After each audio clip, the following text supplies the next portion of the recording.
Now, what we unfortunately start to see a pattern of is what the defense would respectfully suggest is a history of unnecessary medications given at dangerous doses. Unnecessary medications that are given at dangerous doses. And it started back at this admission on July 20th, 2015. And it started when the discharging nurse noted Mrs. Kowalski was adamant that they would need a PICC line, peripheral inserted central catheter for transfer, but the all children's team warned that doing that with a commercial flight was both inappropriate and dangerous. The Kowalskis made their way to Lurie Children's Hospital. For a second opinion, totally appropriate. They're going back to their trusted children's hospital in Chicago. World-class hospital. And we heard from the emergency department physician, Dr. Petzenberger, that upon his first visit with Maya in the emergency department, Maya was able to show good upper and lower extremity strength by kicking with both legs. And now his diagnosis is fitting that of Dr. Kilgore, that the behaviors were concerning for a psychiatric component, possible conversion disorder. And again, this is not a question of somebody saying that Maya is faking it. This is real, but it calls for a different treatment pattern. Now, a lot of what you heard during cross-examination was, are you an expert in CRPS? You remember this. Every doctor, are you an expert in CRS? Well, they met one, and you heard from him. Dr. Gatti Revivo from Lurie Children's Hospital, board certified in adult and pediatric medicine. He testified he has significant experience with CRPS. He told you it was regional, and he used the Budapest criteria. And back then, he started what we believe is the evidence-based medicine, and it's simply this. CRPS or conversion disorder, the treatment is physical therapy, occupational therapy, and cognitive behavioral therapy. And at Lurie's, ketamine, intrathecal clonidine pumps are not what they use. Then there was one of those things where we call sort of a dramatic moment at trial where my partner, Mr. Hughes, put up the picture of one of the scratches at All Children's that the plaintiff claims is a CRPS lesion and asked him, what do you think? He said it was a scratch. That was his opinion, which is we're going to come back to that when we get to the All Children's admission. She was seen by a pediatric psychologist, Dr. Lowry, who also noted an exam inconsistent with the history. And again, their belief at this world-class hospital was conversion disorder. But importantly, her recommendation, as she told you under oath, was for non-pharmacologic intervention for the pain. You also heard testimony from Dr. Elizabeth Byrne. She was a pediatric hospitalist that at that time was also assessing complete and normal strength in upper and lower extremities and believed this was triggered by conversion disorder and wrote it in her note at Defense Exhibit 3032-127. And she specifically wrote on that date back on July 24th, 2015, that the exam was not consistent with the history, which raised the concern for a psychiatric component. And this is the important part. She will likely benefit from a therapeutic program that combines physical and psychological therapy to address both weakness and pain access, and with the appropriate therapy, she's going to return to baseline. Remember that, because this is the exact recommendation that's made at All Children's, as we're going to see, and not just All Children's. The family returns back to the Tampa Bay area and checks into Tampa General Hospital under the care of Dr. Kornberg. Dr. Kornberg, on his very first visit, writes in his note, and again, this is at Defense Exhibit 3047-21, that there were some inconsistencies in his exam. That's okay, but his impression is now exactly the same as what Dr. Kilgore wrote at All Children's, which is exactly the same as what Dr. Byrne wrote at Lurie's, that this is psychological factors affecting physical condition. His first impression of the case. Then we get to Bonnie Rice. It's an interesting comment about Bonnie Rice in opening argument. You may remember it, you may not, it's been a while. But the plaintiff said, this is the Kathy Beatty of Tampa General. Like there's a county-wide or Florida state-wide conspiracy among providers who have never met each other. But they said it because they don't like what she had to testify to, because what Bonnie Rice testified to was that there was a psychological component, and then talked about some of the family dynamics that Dr. Wyndham talked about. And I don't mean to bring this up to cause any more, embarrassment, but this is an important issue, because what Bonnie Rice said was that Maya was telling her about how her mom was working and how she was trying to get her attention. She talked about the feet going inward and outward volitionally. And she talked about how mom was respectfully asked to leave to see if the condition would improve, and it did. And that there were multiple stories about falls that Maya had told them at Tampa General, and they put her on video monitoring. Dr. Kornberg does his own independent reassessment a week later, and notes volitional movement in all extremities, but their performance is variable, and documents that Maya is now asking for more oxycodone when mom is present with her. Saying the same thing as nurse practitioner Rice. And then we get to what I believe you found was dramatic testimony from Dr. Jennifer McCain, who came here and testified before you and repeated a lot of the same statements that nurse practitioner Rice saw.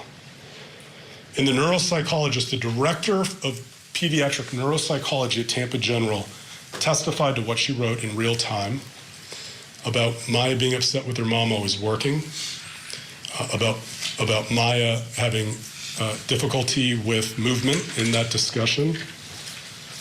And respectfully and honestly, Mr. Kowalski, according to her record, had told her he saw a lot of the same. A lot of the behaviors were filled with exaggerations. And then there was a comment that didn't probably appear as important at the time, but becomes important later when we get to 2016, about Maya not being motivated to return to school while she's recovering. And what was Dr. McCain's diagnosis? Psychological factors affecting physical condition. This is what we mean when we talk about standard of care, right? This is what we mean. We're going to look at the jury instruction later.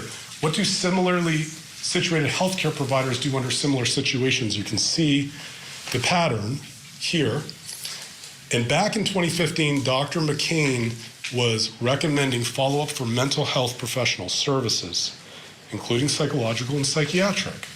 And so when you're thinking about damages in this case, and when the Kowalskis are asking for, we'll talk about it, but money for future psychological care, this recommendation is being made far before Maya comes to All Children's.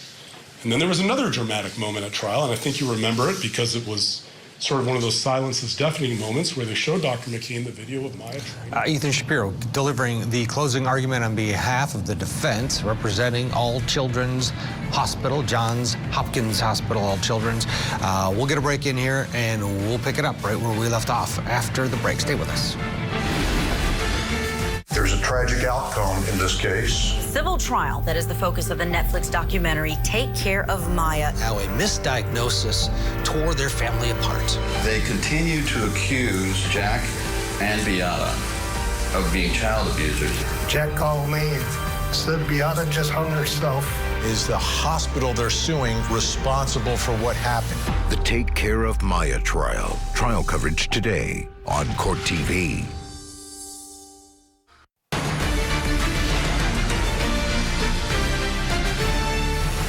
Welcome back to Court TV Live. About 10 minutes into the defense closing argument, Maya Kowalski got up and left the courtroom. Ethen Shapiro is delivering that close for the defense on behalf of Johns Hopkins Hospital, All Children's Hospital. Let's go back in. In the video closely, we've seen it a few times, and Mr. Anderson flat out asked her in the witness stand, "You still think this is conversion disorder?" She said she still believes it. We heard from a wonderful therapist, Marissa Higgins, and she loved Maya. Absolutely. She came here to advocate for Maya. She should. She's her therapist.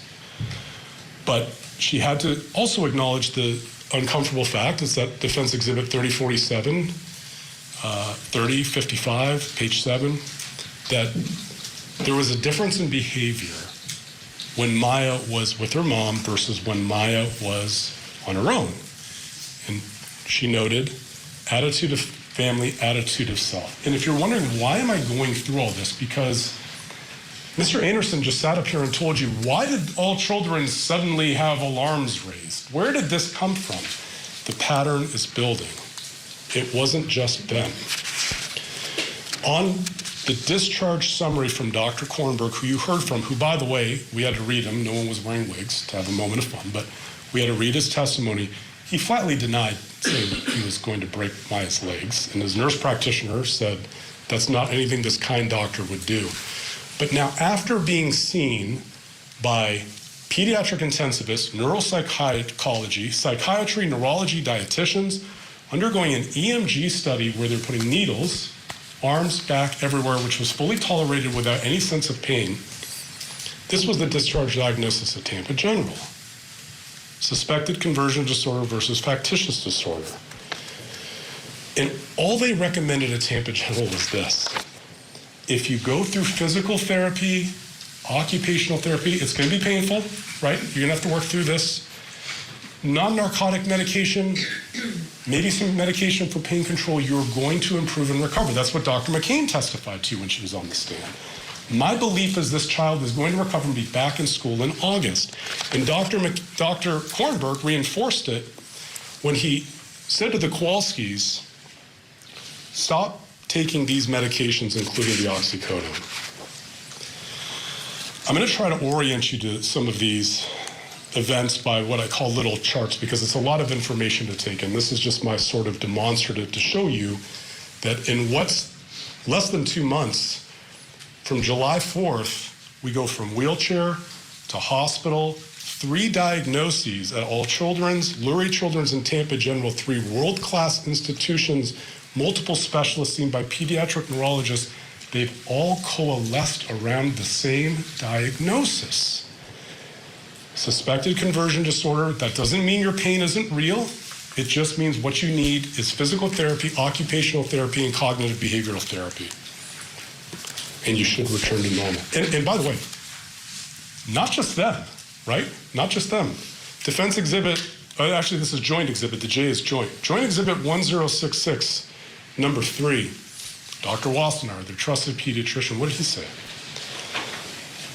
When he saw Maya after being released from Tampa General, he wrote in his record too, there's significant behavioral overlays complicating the assessment, and noted his concern that despite seeing the note from Dr. Kornberg to stop taking the oxycodone, that Maya's still using 2 milliliters of liquid oxycodone several times a day. And what did he write in his impression before anyone thought we would be here in court? Joint exhibit 1066, his impression. Behavioral disturbance with possible conversion disorder. The same diagnosis being made at 3 other hospitals, their pediatrician. And somehow all these people missed what they believe is the diagnosis of CRPS. You know where this first appears? I think you caught this, because everyone here is taking great notes and taking great attention. Mr. Hunter noted this. This is where this appears. The first time you see RSD in the record is from a note from Dr. Kriesman. He's a pulmonologist at All Children's. And he notes in his record that reflex sympathetic disorder is the most current diagnosis. She got this from a Facebook group. Talking, I think the testimony was she had a friend, Beata had a friend who had RSD, and she came up with this diagnosis despite 3 world-class hospitals and their own pediatricians steering them towards what the proper therapy and diagnosis was. And even again, Dr. Kriesman is encouraging the family to continue psychotherapy and plant some seeds to continue therapy. Then we get to Dr. Kirkpatrick. No board certifications, no hospital privileges, meaning he's not submitting his credentials to a hospital committee to say, can I practice there? We've heard from Dr. Bifolco what he charges. Actually, I think it's $12,000 now for cash for 4 days of ketamine. And he testified that Maya had a poor response to his treatment, so he had to send her to Mexico. But look what he wrote in his note. Joint exhibit 1056. He wrote, it's also been suggested there's a psychogenic component to her pain. Was it reasonable for him, knowing that, to start pushing ketamine? And look What he also wrote, he recommended evaluation by a pediatric internist. And then he discussed the risks of ketamine, which have been tried to be downplayed in this courtroom. But fortunately for all of us, Beata Kowalski took excellent notes, didn't she? You've seen a lot of her emails. She took excellent notes. Let's hear from her. Here's her Facebook post. 10/12/2015. This is after Dr. Kirkpatrick. Tuesday was a lot harder than I expected it to be. She had hallucinations with monsters, which made her feel very scared and terrified. Mumbled, double vision. It was just Maya, ketamine, and me taking this curvy, bumpy road to fight RSD. This is really important what's written next. This is really important what's written next. STM, short-term memory. Short-term memory challenges were hard to handle. Couldn't remember my name, where she was, state she lives in. Here's what's also important. Ketamine's no big deal, right? At the end of the infusion, her saturations went down into the 70s, and she couldn't breathe well on her own. This is being given in an office, not in an ICU setting. She got very close to becoming intubated. This is what I mean when the defense says unnecessary medications being given at dangerous levels. And so here's the timeline for 2 more months. She's back at All Children's getting the MRI. We see the record from Dr. Kreisman. We see the diagnosis from Dr. Kirkpatrick on the first visit, and then 4 infusions, the refill of oxycodone from Dr. Wassner, and she's already in All Children's Hospital for abdominal pain. And Dr. Kirkpatrick had to write her not 1, but 2 refills for a hydromorphone pump. And by the way, this is before she could even get to Mexico. Was the ketamine working? Did they need a hydromorphone pump? This is at Defense Exhibit 3402A. You're going to see this exhibit contains not just the hydromorphone, but all the oral ketamine that was being drank in the meantime. They go to see Dr. Cantu. Cash pay. If you look for his records, you're going to find few. I can't direct you to them. Apparently there's some labs in there, but I can find very little. To his credit, one of you asked an excellent question. An excellent question. Among all the great questions, I thought this was one of the better ones. Dr. Cantu, is this coma controversial? Because it's obviously they don't do this in the United States. And he said, yes, it is controversial. We do this as a last resort when everything else fails, right? That's what he said. This is being done to Maya less than, 6 weeks? All right, we are nearing the top of the hour, so we're going to slip in a commercial break, but we're going to get you back right into that courtroom for more of the defense closing argument. Kelly Craft going to take over our coverage when we return. Stay with us.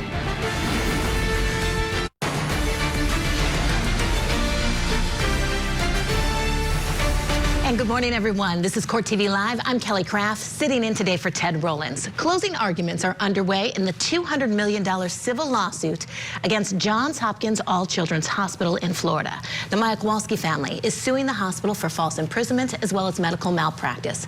This case was featured in the Netflix documentary Take Care of Maya. When Maya was 10 years old, she was separated from her family for months after doctors wrongly accused her parents of abuse and did not believe her parents that Maya suffered from CRPS. So let's get you back into court. We are picking up right where we left off with the defense closing argument. After Kirkpatrick gave her the diagnosis, and again, Beata Kowalski, to everyone's benefit, wrote exactly what's going on at this point. I'm the youngest child in history who's developed severe generalized RSD, and I'm the youngest child who's going to be placed in a high-dose coma. Acknowledging this procedure is high risk due to all of these complications, and they're at risk of total body failure and death. Coma day 2. Gagging in her throat with, thank God my mommy was right there, she helped me, to suction my mouth to prevent death. There's the recollection of ketamine giving magical powers. And when you look at actually what happened, what they were worried about the front end, remember the sepsis and the death? It's right here. Last night was rough for me. My temperature went up again. I became tachycardic, heart racing, and restless. The sputum gram stain came back positive for gram cocci. Now they have to give the antibiotics. And then the statement at the bottom, she's got a high tolerance for drugs. The amount they were giving her, if she was a horse, she would be comatose or dead. It continued throughout the coma. I don't mean to belabor this. This was not a spa day in Monterey.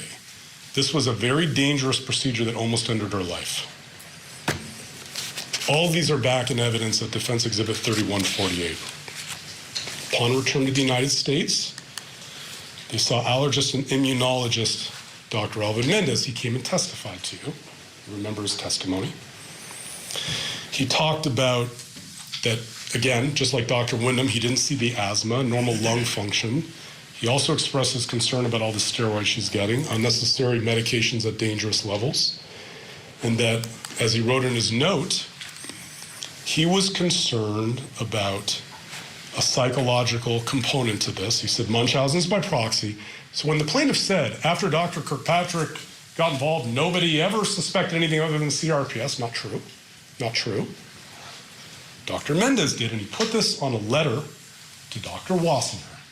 It's at Defense Exhibit 3031, number 10. Let's look at our timeline. Now just November, December. Remember, this is only 5 months after the 4th of July, riding the bike normally on July 3rd. Not just the coma in Mexico, but we're back to Mexico again for booster and booster and booster.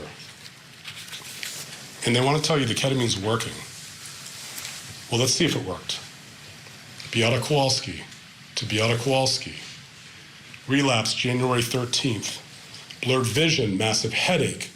The pain in my head is so intense I could hardly say anything. Worse each day.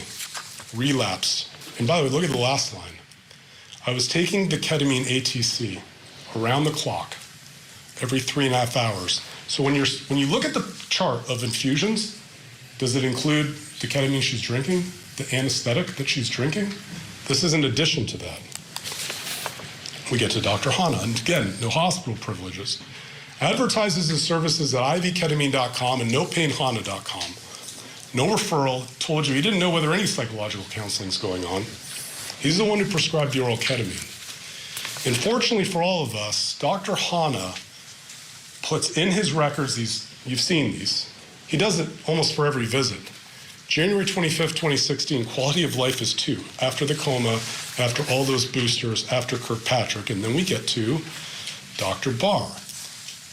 Him and Mr. Hunter got a little testy, but he ultimately told you he wasn't the one who made the diagnosis of CRPS. But then we got to, again, wonderful jury questions from one or more of you. And if you remember why, he came on right after Dr. Chopra, right? I think it was the next day. Somebody here asked the brilliant questions because Dr. Chopra tried to downplay ketamine. Dr. Barr, thank you for your service. Let me ask you this question. Do you think ketamine has these symptoms? Withdrawal? Yes. Nausea, vomiting, heart racing? Yes. Is there a risk of addiction? He said yes, depending on the length of treatment. And then the ultimate question, do you use it? No. I recommend the evidence-based approach of non-narcotic pain control, physical therapy, and occupational therapy. And then he wrote in his note, which is at Joint Exhibit 1039, that her pain was throughout her body. It's like fire. Is this ketamine working? Well, let's go back to Dr. Hanna. Quality of life 3, March 25th. Month later, quality of life 3, April 25th. Look at the timeline. Over 30 infusions just from January through April. Going back to All Children's Hospital in January for abdominal pain. This doesn't even include all the oral ketamine, which we can't track. Then we get to Dr. Spiegel. Dr. Spiegel is giving hyperbaric oxygen therapy. No one here is criticizing it. If the Kowalskis wanted to pursue it, ultimately it's, I think as you heard, it's a relatively benign treatment, whether it helps or hurts. But his consultation note is what's interesting here. Because he was unable to examine Maya when Mom was present, but when Mr. Kowalski was there, he could. Is the ketamine working when a neurologist writes in his record on May 13th, 2016, that she has whole body pain and was a vegetable due to severe pain? Is it working? What about his exam of the extremities? No change in temperature, no change in color, no swelling. That's what edema is. And then you remember you saw this medication list? This is an evidence. 2 full pages of it. Let's go back to Dr. Hanna and see if the ketamine's working. May 13th, 2016. Still a 3. June 24th, 2016. Still a 3. Let's hear from Beata Kowalski again. Week of 7/10/16. In addition to the 5 treatments of hyperbaric oxygen and 3 days of ketamine, 3,000 milligrams, I've been very forgetful from the ketamine. Short-term memory is definitely a problem. Sometimes I can't tell if it's AM or PM. Did I even eat breakfast or not? Did I have my ketamine yet? Did I go into the chamber? Everything is just a blur to me. Back to Dr. Wassner, and you heard the testimony that Maya was asked to go back to school and the Kowalskis challenged that. What did he verify as a signed statement to the school on the hospital homebound form of August 24th, 2016? Is Maya under medical care for an injury that is acute, catastrophic, or chronic? Yes. Remember that statement when they're going to come back and ask my client to pay them $30 million for future CRPS care, $10 million or whatever the number was. This is 2 months before she comes in, and she's too sick to go to school. In fact, Dr. Wassner said she cannot even attend school with an accommodation, and she has to be hospital homebound. Is the ketamine working? Back to Dr. Hanna. Here's the letter he wrote to the school district. Maya case suffers from horrific disease, RSD, CRPS. Look at the pain scores. Look at the pain scores. 10 out of 10, 10 out of 10, 9 out of 10, migraine 10 out of 10, severe weakness, nausea, vomiting, and then this statement. She's unable to eat or drink for 3.5 days. This is serious for a child this age. Here's the timeline. May through September. 19 more infusions plus who knows how much oral ketamine. And Dr. Wassner is saying she can't go back to school. It all culminates in this. On October 5th, 2016, Dr. Hanna at Joint Exhibit, I don't have the Joint Exhibit, I apologize, it's in his records. He writes a script for the malnourishment. Nutritional consult needed due to patient being malnourished, low body weight, iron deficiency, anemia, and chronic nausea. And we learned on the last day of rebuttal testimony from Mr. Kowalski when he took the stand. I wasn't aware of this. Mrs. Kowalski was at this appointment. She wasn't taken to the doctor that day. Mr. Kowalski went back to Dr. Hanna's office. And here we are. And here we are. 55 infusions, a ketamine coma in Mexico, boosters in Mexico, oral ketamine occasionally around the clock, days of not eating, days of not drinking, short-term memory problems, and her quality of life is a 0. And if you want to know why all children's intervened, it's because of this. Look at what is, by the way, this isn't just ketamine. This is 100 milligrams of Versed needed to control agitation on October 6th. 2 vials of ketamine, 14 vials of Versed, 8 vials of Zofran for nausea and vomiting. You can find this record at Joint Exhibit 1040. You know what's even more shocking is the weight. You can check his records. She didn't gain a pound from when he started seeing her in January until he finished seeing her in October. Look at what, this is the old meme, how it started, how's it going? January 14th, 2016, his infusion started over 4 hours with 1 vial of ketamine, 8 vials of Versed, 4 milligrams of Zofran, and by the time he's done, 2 vials of ketamine, 14 vials of Versed, double the Zofran to keep the nausea and vomiting down, magnesium sulfate, and now we're up to 100 milligrams of Benadryl to control for the allergic reaction. This is what this looks like. This is what this looks like. Look where Dr. Patrick started. These are high doses, by the way. The green line at the bottom is what Dr. Crane testified to, the low dose that they use for refractory CRPS occasionally. These are the doses. In fact, I ran out of room on the right. 24.1 milligrams per kilogram per hour. I think the testimony is 30 to 200 times the dose given in an office.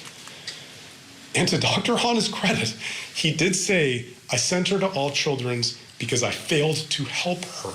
This is not ketamine working. He failed to help her. He could not control her pain with maximum doses, and he was not comfortable going higher.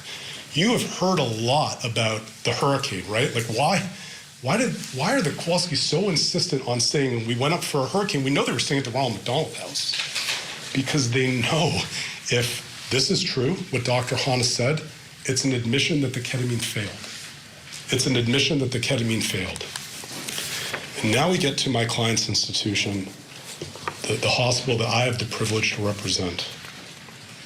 No signs of withdrawal. What was the very first thing Dr. Bayar Posey said in the emergency department? Her differential diagnosis she testified to by video. Differential diagnosis, number 1, withdrawal, including the abdominal issues, and having to cancel exams because they wouldn't give 1,500 milligrams of ketamine in the ER. Dr. Tepa Sanchez spoke to you. Board-certified pediatric critical care medicine. She was kind, but she talked to you about what she saw. Mom demanding a ketamine coma with intubation.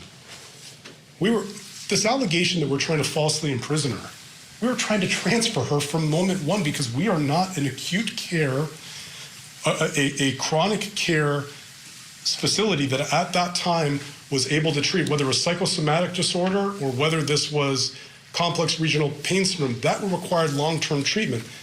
She testified to you under oath, the family never asked to leave. How about Dr. Dolan? She testified with you too. Oh, and by the way, I think it's important to note that the diagnosis that appears in our record that you see at the bottom, chronic diagnosis, complex regional pain syndrome diagnosed by outpatient physicians. It wasn't our diagnosis. We respected it. My clients respected it, tried to treat it. This was not a diagnosis we came up with. This was a diagnosis that came from an outside provider. Dr. Dolan noted the same thing. Again, first day of admission. Mom requesting a ketamine coma. Dr. Dolan told you that she was shocked by this. Dr. Dolan also told you she reached out to Dr. Hanna. They weren't ignoring the outside consultants. They were getting her input. So why did All Children's intervene? Why did All Children's tell the Kowalskis, we would like you to stay? They did not tell them you cannot leave. They told you we would like you to stay. It's safe to stay here because of this. Because of Nurse Thatcher, her notes. Mom asking to prime the lines with propofol? Giving rewards of Valium for tolerating a CT scan? And the hospital's supposed to look the other way on this? That's the coward's way out. What about these notes from them? All right, we are listening to Ethen Shapiro give his closing argument here. We are going to get in a quick break. We're hitting the pause button. You won't miss anything. You're watching Court TV, your front row seat to justice. We'll be right back.